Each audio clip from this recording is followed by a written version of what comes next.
Në ditën e traditës frankofone, Aleanca Franceze e Korçës ka organizuar një aktivitet kulturor me praninë e shkrimtarit kanadez Jean-François Sénéchal, një nga zërat më të spikatur të letërsisë bashkohore frankofone. Në nisje të aktivitetit, u mbajt fjala përshëndetse e presidentit të Aleancës Franceze në Korçë, Ilias Këndi, pasuar nga prezantimi dhe diskutimi i vetë autorit mbi krijimtarinë e tij dhe rolin e letërsisë frankofone në botën e sotme. Në këtë takim, autori prezantoi romanin Le Boulevard, që është një nga veprat më të njohura dhe më të vlerësuara të tij, pjesë e një triologjie që përfshin edhe Au Carrefour dhe Les Avenues. Libri është mirëpritur si një nga zërat më të ndjeshëm të letërsisë për të rinj në Quebec. Aktiviteti më ka dhuruar emocione të bukura.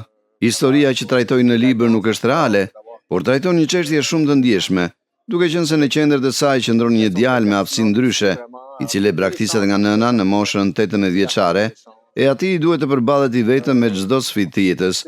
Në Quebec, ku jetoj, shkruaj kryesisht për të rinjt dhe e kam zgjedhur pikërisht këtë letërsi për të qenë sa më pranë tyre, për t'i edukuar ata përmes librit. Ky aktivitet synon të sjellë më afër publikun korçar me kulturën dhe gjuhën franceze, duke nxitur dialogun kulturor dhe shkëmbimin e ideve përmes letërsisë.